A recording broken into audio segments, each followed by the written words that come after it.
प्रिय छात्रों, नवांकुर डिजी लेसन्स में मैं शंभू सिंह रघुवंशी आपका स्वागत करता हूं। छात्रों, आज हम हिंदी सामान्य कक्षा 12 के अंतर्गत पाठ 20 हम कहाँ जा रहे हैं कविता पढ़ेंगे। यह कविता भारतीय अप्रवासी कवयित्री सुदर्शन प्रियदर्शनी द्वारा रचित है। इन्होंने भारतीय जो अपनी संस्कृति को छोड़कर विदेशी संस्कृति को अपना रहे हैं, उस पर प्रश्नचिह्न लगाते हुए ये कविता लिखी है, जिसका शीर्षक है हम कहाँ जा रहे हैं।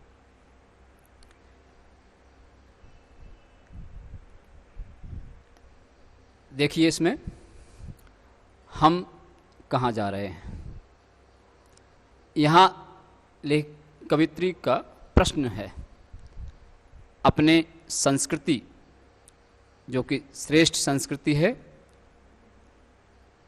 उसको छोड़कर उसकी उपेक्षा करके और अन्य संस्कृतियों को अपना रहे हैं।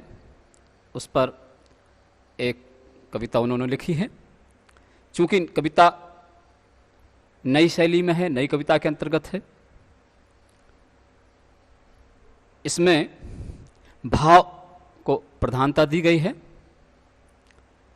कवित्री का थोड़ा सा परिचय जानते हैं।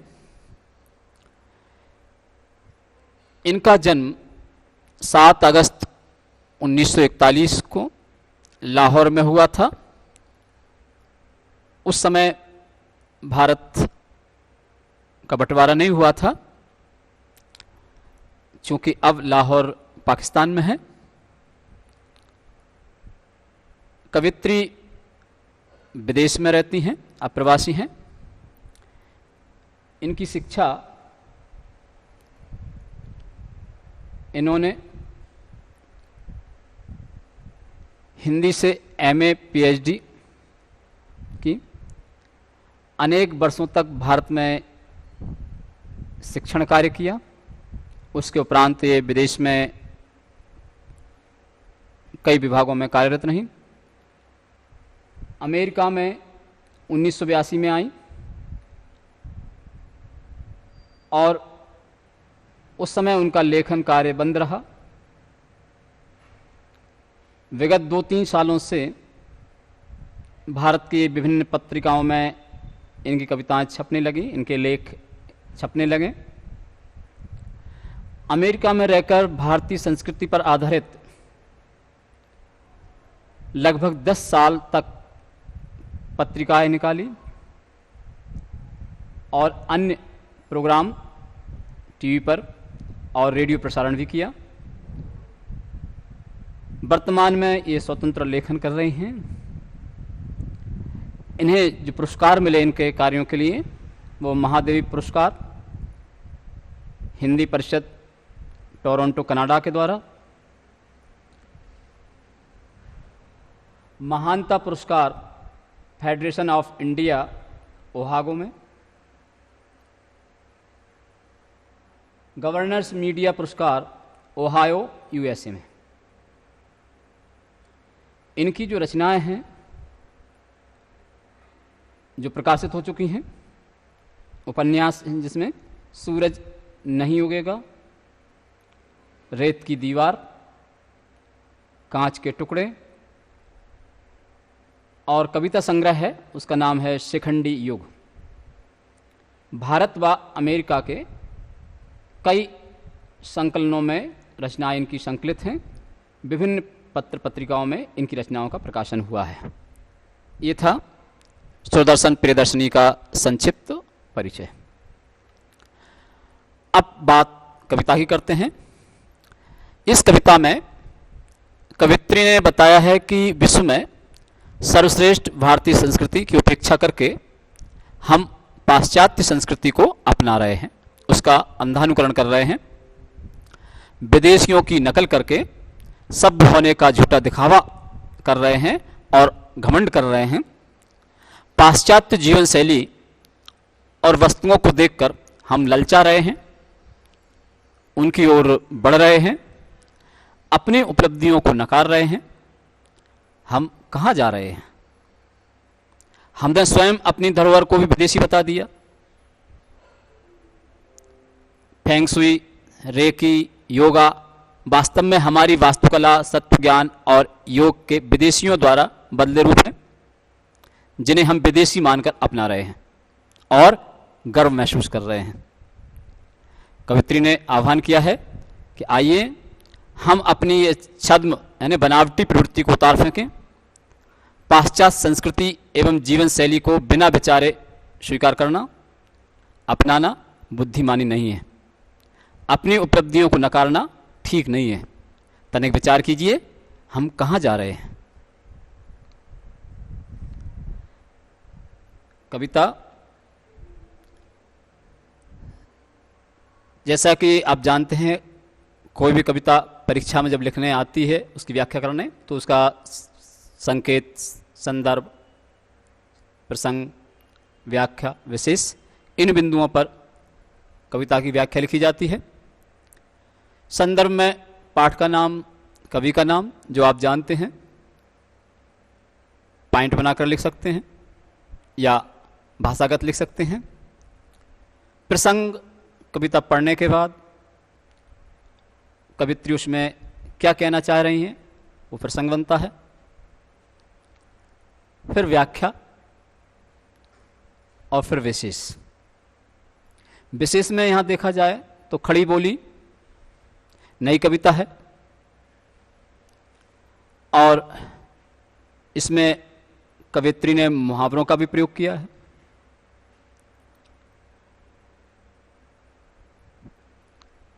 व्यंग किया है। ये विशेषताएं हम विशेष के रूप में लिखेंगे। तो विशेष सारी कविता का हम अभी बता दे रहे हैं। संदर्भ भी पूरी कविता में वही रहेगा। प्रसंग, पूरी कविता का प्रसंग होगा जो भारतीय अपनी संस्कृति को महत्व ना देकर, उसकी उपेक्षा कर विदेशी संस्कृति को अपना रहे हैं, उस पर कवित्री ने व्यंग किया है।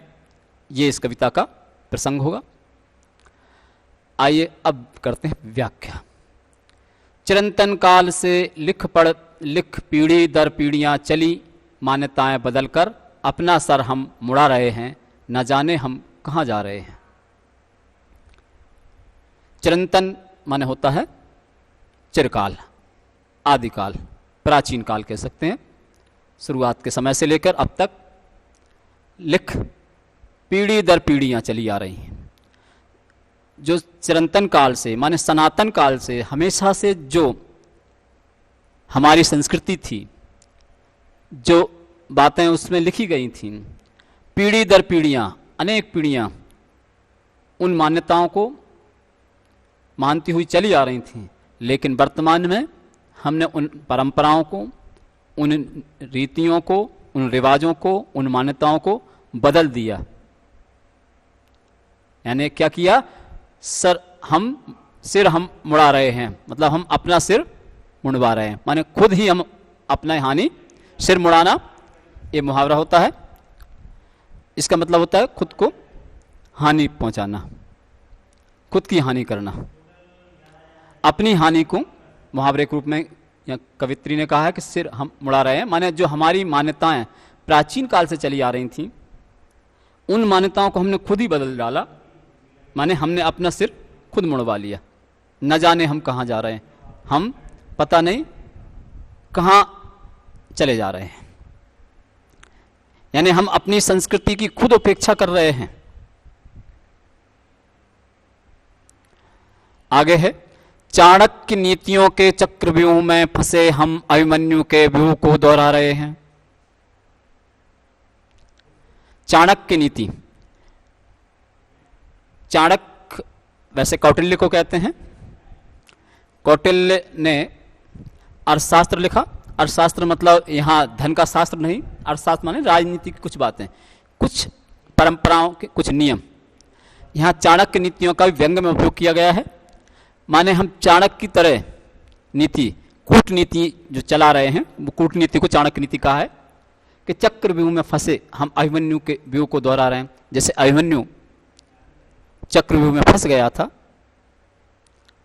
उसी तरह से हम भी विदेशियों द्वारा जो षड्यंत्र किए जा रहे हैं उनके चक्रव्यूह में मानो हम फंस से गए हैं। सुनते सुनते कथा सो गई सुभद्रा, हम जानबूझकर डा विंची कोड बना रहे हैं। अभिमन्यु, चक्रव्यूह, सुभद्रा, ये महाभारत की एक कथा है जिसमें ऐसा कहा जाता है कि चक्रव्यूह भेदन का कार्य केवल अर्जुन को मालूम था, उनके गुरु द्रोणाचार्य ने उन्हें सिखाया था। एक बार जब अभिमन्यु का जन्म नहीं हुआ था, गर्भस्थ था, तब अर्जुन ने अपनी पत्नी सुभद्रा को चक्रव्यूह भेदन की कथा सुनाई। कथा पूरी नहीं हो पाई थी कि सुभद्रा को नींद आ गई। कथा में इतना हुआ था कि चक्रव्यूह में अंत में केंद्र तक कैसे पहुंचा जाता है और केंद्र के बाद फिर बाहर कैसे निकला जाता है, ये कथा नहीं बोल पाए थे अर्जुन। तब तक सुभद्रा की नींद लग गई थी। तो गर्भ में जो अभिमन्यु वो कथा सुन रहा था, उसने आधी कथा सुन पाई थी कि केंद्र तक कैसे पहुंचेंगे, और केंद्र में जाकर जो छल किया जाता है उसके बारे में उसको पता नहीं था। चक्रव्यूह क्या होता है? रण क्षेत्र में सैनिकों को इस तरह से खड़ा किया जाता है कि वो जो योद्धा होता है, शत्रु योद्धा, वो लड़ते लड़ते उनको जो रथी होता है उस रथी तक जाना होता है। रथी केंद्र में होता है और केंद्र में फिर उसके साथ छल किया जाता है। छल में कथा यदि मालूम होती है अभिमन्यु को तो उसे मालूम होता कि छल से कैसे पार पाना है। वो इस बात को नहीं जान पाया था क्योंकि उसकी माँ कथा सुनते सुनते सो गई थी। तो जब माँ की नींद लग गई थी इसलिए गर्भ में पल रहा शिशु अभिमन्यु भी वो कथा नहीं सुन पाया था, आधी कथा सुन पाया था। तो इस कारण से क्या हुआ कि उसे ये नहीं मालूम था कि केंद्र में जाकर के छल किया जाता है। और जब चक्रव्यूह भेदन का समय आया, अर्जुन को दूर ले जाया गया षड्यंत्र पूर्वक, तो चक्रव्यूह भेदने की जब समस्या आई तो पांडव चिंतित हुए और पांडवों ने के सामने अभिमन्यु ने प्रस्ताव रखा कि मैं चक्रव्यूह भेज सकता हूं। तो वो सब लोग मान गए उसकी बात और अभिमन्यु अपने युद्ध क्षेत्र में पहुंचा। तो लड़ते लड़ते जब केंद्र तक पहुंच गया अभिमन्यु, तो वहां पर जयद्रथ और दुर्योधन थे। दुर्योधन ने अभिमन्यु की प्रशंसा की, ये उसकी प्रशंसा छद्म प्रशंसा थी, झूठी प्रशंसा थी, और कहा कि आओ बेटे मैं तुझे अपनी गोद में बैठा लूं। अभिमन्यु इस षड्यंत्र को समझ नहीं पाया, दुर्योधन की गोद में जाकर बैठ गया। तब तक जयद्रथ ने उस पर गदा से प्रहार किया और अभिमन्यु मारा गया। तो इस तरह से इस कथा में हुआ ये कि छल किया जाता है। छल को वो नहीं समझ पाया, अभिमन्यु उस चक्रव्यूह में फंस गया। यहां पर विदेशियों ने हमारे साथ छल किया, षड्यंत्र किए, चक्रव्यूह बना करके हमारी संस्कृति को तहस नहस किया, हमारे रीति रिवाजों को, हमारे रहन सहन खान पान को। हम भारतीय उन विदेशियों के चक्रव्यूह में फंस गए, उनके किए जाने वाले छल को हम नहीं समझ पाए। कवित्री ने इसी बात का और इशारा करते हुए कहा है कि चाणक्य नीतियों के चक्रव्यूह में फंसे हम अभिमन्यु के व्यूह को दोहरा रहे हैं। सुनते सुनते कथा सो गई सुभद्रा, हम जानबूझकर डा विंची कोड बना रहे हैं। डा विंची कोड एक रहस्यमयी कथा है, काल्पनिक कथा है।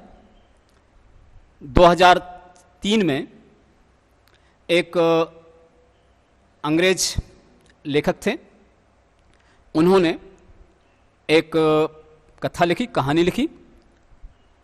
उस कहानी में जो कैथोलिक चर्च थे, उन कैथोलिक चर्च में किस तरह से लोगों को बेवकूफ़ बनाया जाता है, उस संबंध में एक कथा बनाई। 2006 में इस कथा पर, इस उपन्यास पर डा विंची कोड उपन्यास पर एक फिल्म बनाई गई। इस फिल्म में रहस्य अत्यंत था कि उसमें किस तरह से जो चर्च का एक गार्ड होता है, उस गार्ड की रहस्यमय तरीके से मौत हो जाती है और उस मौत पर जब उसकी मौत की गुत्थी नहीं सुलझती है कि इसकी मृत्यु कैसे हुई, इसका मर्डर कैसे हुआ, और इसी बात को लेकर एक फिल्म बनाई गई। उस फिल्म में जो रहस्य थे वो सुलझाने में कई लोग लगे। इसमें लेखक ने जो तथाकथित कैथोलिक चर्च थे उन पर तीखी टिप्पणियां की, जिससे इसका काफ़ी विरोध हुआ। भारत में भी जब ये फिल्म प्रदर्शित हो रही थी तो कैथोलिक चर्च के जो पादरी थे वो भी भारत सरकार के पास गए और कहने लगे कि इस फिल्म को रोक दिया जाए। उस समय सूचना एवं प्रसारण मंत्री थे प्रिय रंजन दास मुंशी। उन्होंने इस फिल्म को देखा और फिर बाद में निर्णय किया कि हम इसको इस सर्टिफिकेट के बाद प्रसारित कर सकते हैं। तो इस फिल्म में मैंने रहस्य भरी हुई फिल्म, यहाँ कवित्री ने इसका उल्लेख इसीलिए किया है कि विदेशियों द्वारा किए जा रहे षड्यंत्र, धर्म के नाम पर किए जा रहे षड्यंत्र, और इन षड्यंत्रों में हम अपनी संस्कृति को भूलते जा रहे हैं और हमारी संस्कृति के रहस्य जानने के लिए हम विदेश जा रहे हैं। दबे हैं संस्कृति के जो रहस्य पर रहस्य, जो हमारी संस्कृति में बहुत गहराइयों से बहुत बड़ी बड़ी बातें लिखी हुई हैं, उन चीज़ों को हम समझ नहीं पाए और हम विदेश जाकर अपनी संस्कृति को समझने के लिए विदेश जा रहे हैं, उन्हें देखने समझने विदेश आ रहे हैं। पगड़ी उतरी बार बार हमारी, फिर भी कलगी की कलप सहला रहे हैं। बार बार पगड़ी उतरना, ये भी एक मुहावरा होता है। पगड़ी उछालना, पगड़ी उतरना, ये अपमानित करना होता है। तो बार बार हमारी पगड़ी उतर रही है, फिर भी माने भारतीयों का बार बार अपमान हो रहा है, बार बार उनकी उपेक्षा हो रही है, तिरस्कार हो रहा है, फिर भी उसकी कलगी की कलप सहला रहे हैं। कलगी माने जो पगड़ी में ऊपर वाला हिस्सा होता है उसे कलगी बोलते हैं। उस पर कलप फैला रहे हैं, उसका मतलब और साफ कर रहे हैं उसको। कलप लगाना, उस कपड़े को अच्छी तरह से साफ करके उसको खुश होना, यहाँ कलगी सहलाने का अर्थ है। कलगी सहलाना मतलब पगड़ी उछल गई है, फिर से उस पगड़ी को उठाकर और उसकी धूल साफ करके मानो हम उस पर फिर से सिर पर रख रहे हैं, यानी अपमानित होकर हम फिर भी बेशर्मी लाद रहे हैं। तो पगड़ी उतरी हमारी बार बार, माने भारतीय संस्कृति का के कारण भारतीयों का बार बार अपमान हुआ, बार बार उनको प्रताड़ित किया गया, लेकिन फिर भी भारतीय मुस्कुरा रहे हैं और अपनी संस्कृति के रहस्य जानने के लिए विदेश जा रहे हैं। ये देखिए, भारतीय संस्कृति कहाँ पोते को दादा बहलाया करते थे, खिलाया करते थे, आज विदेशियों की संस्कृति में कुत्ते को पाला जा रहा है। ये भारतीय संस्कृति से हम पाश्चात्य संस्कृति की ओर जा रहे हैं। हम कहाँ जा रहे हैं? सब कुछ गड़बड़ा रहा है। क्या हम है हमारा, क्या पाश्चात्य, जानकर भी नकारा सिर हिला रहे हैं। सब कुछ हमारा गड़बड़ हो गया है। हमें ये भी बोध नहीं है कि हमारी संस्कृति क्या है और विदेशियों की क्या है। माने हम अपनी संस्कृति की बातों को विदेशी संस्कृति मानकर हम अपनी संस्कृति को भूल रहे हैं। हमें ये तक पता नहीं है कि हमारी संस्कृति क्या है और विदेशियों की पाश्चात्य संस्कृति क्या है। दोगली दोहरी सभ्यता के रंग में रंगे हैं। दोगली, दोगलापन कहलाता है विश्वासघात करना। दोहरी माने दो प्रकार का। हमारा व्यवहार, भारतीयों का व्यवहार दोगलापन का हो गया है, गद्दारी का हो गया। दोहरी संस्कृति, दोहरी सभ्यता मतलब हम कुछ अपने और कुछ पराए, इस तरह से हम अपनी संस्कृति के साथ गद्दारी कर रहे हैं और हम विदेश संस्कृति को अपना रहे हैं। दोहरी सभ्यता के रंग में रंगे हैं। भारतीय लोग ज़्यादातर पाश्चात्य संस्कृति को अपना रहे हैं। हम और हमारा कुछ भी नहीं। ऐसा लगता है कि हमारा अस्तित्व अब कुछ बचा ही नहीं। हम मुलम्मे पर मुलम्मा चढ़ा रहे हैं, परत पर परत हम विदेशियों की संस्कृति के अपनाते जा रहे हैं। उनके मुलम्मे पर मुलम्मा चढ़ना, यानी ये भी एक मुहावरा होता है, परत पर परत, एक परत पर दूसरी परत, माने आवरण पर आवरण ढक रहे हैं। हम नकल में अंधे से हो रहे हैं। अपना खालिस कलश भी हम विदेशी बता रहे हैं। अपना जो कलश है, जैसे मंदिर होता है, मंदिर के ऊपर जो सजाया जाता है कलश होता है, आपने देखा होगा मंदिरों पर कहीं पीतल का, कहीं सोने का कलश लगाया जाता है। माने सबसे ऊंचे स्थान पर कलश होता है मंदिर में, नींव सबसे नीचे होती है और वो सबसे महत्वपूर्ण चीज़ होती है कलश, जिसकी चमक दूर दूर तक जाती है। लेकिन हम भारतीय विदेशी संस्कृति में इतने डूब गए हैं कि अपना कलश भी, माने जो अपनी सबसे महत्वपूर्ण चीज़ है उसको भी हम क्या कर रहे हैं, विदेशी बता रहे हैं। यहाँ खालिस माने होता है निरा। तो हमारा जो कलश था, माने जो हमारी संस्कृति सर्वोच्च संस्कृति थी, केवल भारतीयों की थी सर्वोच्च संस्कृति, हम उसको भी विदेशी बता रहे हैं। ना धर्म, न कर्म अपना, न वेश, न भूषा, न भाषा, न विज्ञान, न विधि, न विधान, सब कुछ दूसरों के हवाले किए जा रहे हैं। हम अपना कुछ तो नहीं बचा। धर्म है तो उसमें विदेशी चीज़ें आ गई, कर्म है उसमें विदेशी। अब धर्म की बात, धर्म को लोग नहीं समझ पा रहे हैं।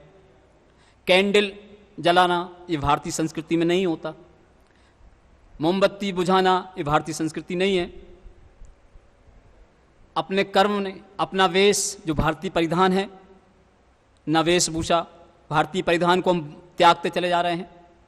आपने शुरू में कविता में देखा होगा, अपने वेशभूषा को त्याग कर लोग विदेशी वेशभूषा को अपना रहे हैं। न भाषा, भाषा अपनी भारतीय भाषाओं को त्याग कर हम विदेशी भाषा अपना रहे हैं। गुड मॉर्निंग, ये क्या है? माने हम अपनी भाषा जानते हुए भी विदेशी भाषा के शब्दों का प्रयोग कर रहे हैं। न विज्ञान, न विधि, न विधान, सब कुछ अंग्रेजों का। बर्थडे पार्टी मनाना, ये क्या है? ये विदेशी संस्कृति को अपनाना है। सब कुछ दूसरों के हवाले किया जा रहा है। हम अपनी संस्कृति को भुलाते चले जा रहे हैं और दूसरों की संस्कृति को अपनाते चला रहे हैं।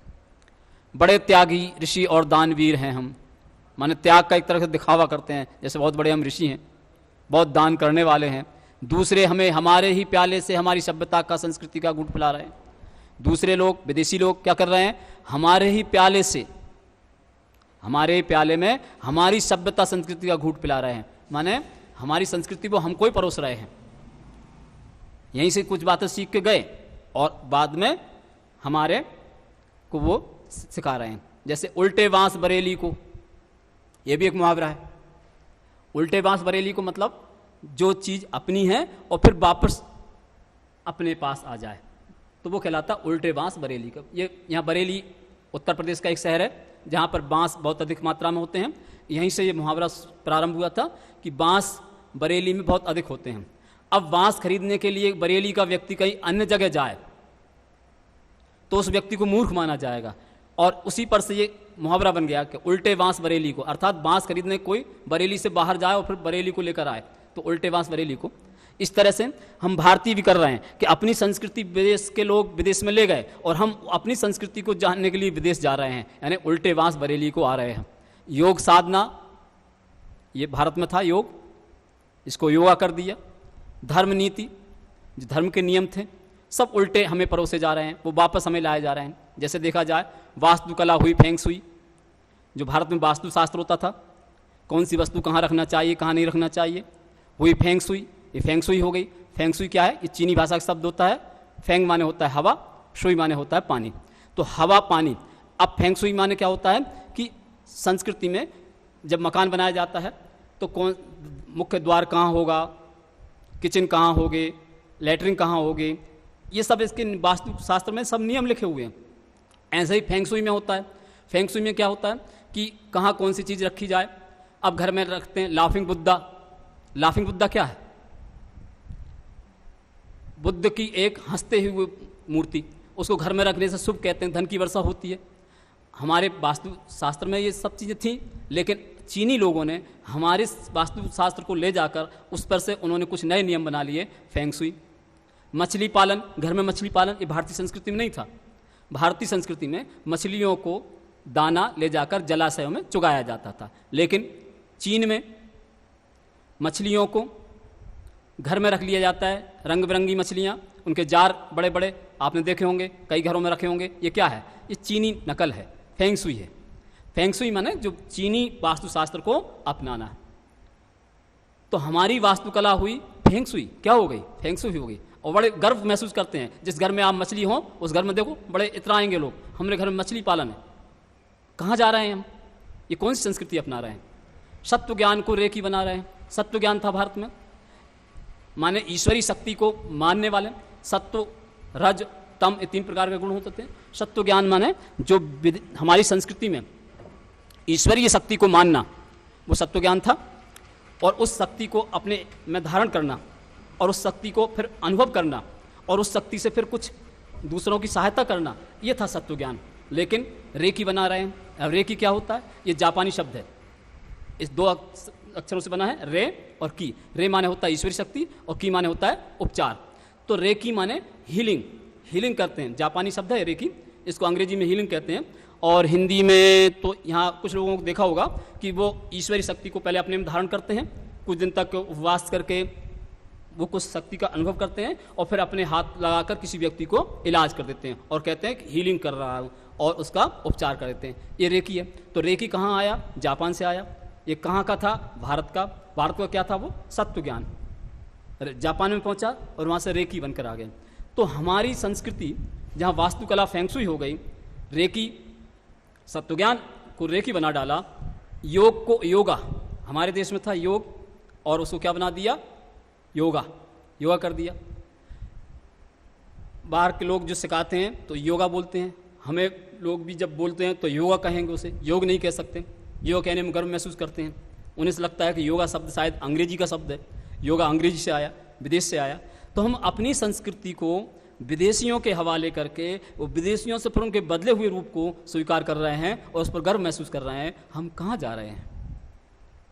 कैसे हम दुंदुभी बजा रहे हैं? दुंदुभी बजाना माने विजय के बाजे बजाना, जीत की खुशी में जब बाजे बजाए जाते हैं उसे दुंदुभी बजाना कहते हैं। यही मुहावरा है। मैंने पहले भी कहा था कि इसके जो आप विशेष लिखेंगे उसमें मुहावरों का भरपूर सटीक प्रयोग किया है कवित्री ने। तो दुंदुभी बजा रहे हैं माने हम अपनी संस्कृति को विदेशी जाकर उसके बदले रूप को स्वीकार कर रहे हैं और खुश हो रहे हैं, बड़े खुश हो रहे हैं कि हम कहाँ जा रहे हैं। नीम भी गले नहीं उतरी, हमें कड़वी लगी। अपने देश की वस्तुएं हमें प्रिय नहीं लगी। नीम कड़वा होता है, तो यहाँ नीम भी गले नहीं उतरी, हमें कड़वी लगी। माने हमारी संस्कृति में जो अच्छाई थी उनको हम बुराई नजर देखने लगे, बुरा मानने लगे, हमें कड़वी लगी। निमोली की तरह तोड़कर उन्हें खिला रहे हैं, और उसकी जो निमोली है हम तोड़ तोड़कर, माने अपनी उसकी महत्वपूर्ण चीजें हम दूसरों के हवाले किए जा रहे हैं। हम कहाँ जा रहे हैं? ये देखिए लाफिंग बुद्धा, ये चीन से आया है, कुछ घरों की शान बना होगा। ये विदेश संस्कृति है। ये भारतीय संस्कृति में योग होता है जो विदेशों में जाकर के योगा हो गया। ये देखिए, ये मछलियों को दाना चुगाया जाता था भारतीय संस्कृति में। और ये फेंग शुई का टोटका, घर में मछली पालन। एक तरफ घर में पली हुई मछलियां हैं रंग बिरंगी, और ये जलाशय में दाना ले जाकर डालना, ये भारतीय संस्कृति थी। तो इस तरह से ये पाठ समाप्त हुआ। आइए अब इस पाठ के कुछ प्रश्नोत्तर अपन पढ़ते हैं। तो पहला प्रश्न है, कवि का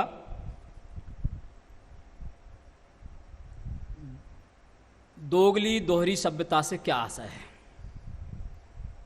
दोगली दोहरी सभ्यता, इसका मतलब क्या है? दोगली माने जिसमें छद्म किया जाए, विश्वासघात किया जाए। दोहरी मतलब 2 प्रकार की। हम विदेशी संस्कृति भी और अपनी संस्कृति, ये दोहरी सभ्यता को अपना रहे हैं। अपनी संस्कृति से दोगलापन कर रहे हैं, गद्दारी कर रहे हैं। इसलिए कवित्री का यहाँ पर दोगली दोहरी सभ्यता से आशा है कि भारतीय लोग जो विदेशी सभ्यता को और अपनी सभ्यता को, दोनों सभ्यताओं को अपना रहे हैं और अपनी सभ्यता के साथ छल कर रहे हैं, इसको कवि ने दोगली दोहरी सभ्यता कहा है। हम कैसी दुंदुभी बजा रहे हैं? हम अपनी चीज को विदेश में जाकर बदले रूप में स्वीकार कर रहे हैं और खुश हो रहे हैं। इस प्रकार की धुन भी बजा रहे हैं। हम विदेश क्यों जा रहे हैं? हम अपनी भारतीय संस्कृति के रहस्यों को जानने के समझने के लिए विदेश जा रहे हैं। उल्टे बांस बरेली को कवि ने किस संदर्भ में कहा है? उल्टे बांस बरेली को एक मुहावरा होता है। कवित्री ने यहाँ इसका प्रयोग इसलिए किया है कि भारतीय लोग अपनी सभ्यता को, अपनी संस्कृति को जानने के लिए विदेश जा रहे हैं। साथ में विदेशों से जो अपनी सभ्यता, अपनी संस्कृति के बदले रूप आ रहे हैं, उनको हम स्वीकार कर रहे हैं बड़े हर्ष के साथ, अभिमान के साथ। उसको कवित्री ने कहा है कि उल्टे बांस बरेली को। हमने दूसरों को क्या सौंप दिया है? हमने दूसरों को अपनी संस्कृति, अपने भारतीय संस्कृति की जो महानता है, उस संस्कृति को दूसरों के हवाले कर दिया है। हम कहाँ जा रहे हैं? से कवित्री क्या संदेश देना चाहती हैं? हम कहाँ जा रहे हैं? इस कविता से कवित्री कहना चाहती हैं कि हम भारतीयों को अपनी संस्कृति की उपेक्षा नहीं करनी चाहिए, उसका महत्व स्वीकार करना चाहिए और विदेशी संस्कृति को बिना सोचे समझे नहीं अपनाना चाहिए, अपनी संस्कृति को महत्व देना चाहिए। धन्यवाद।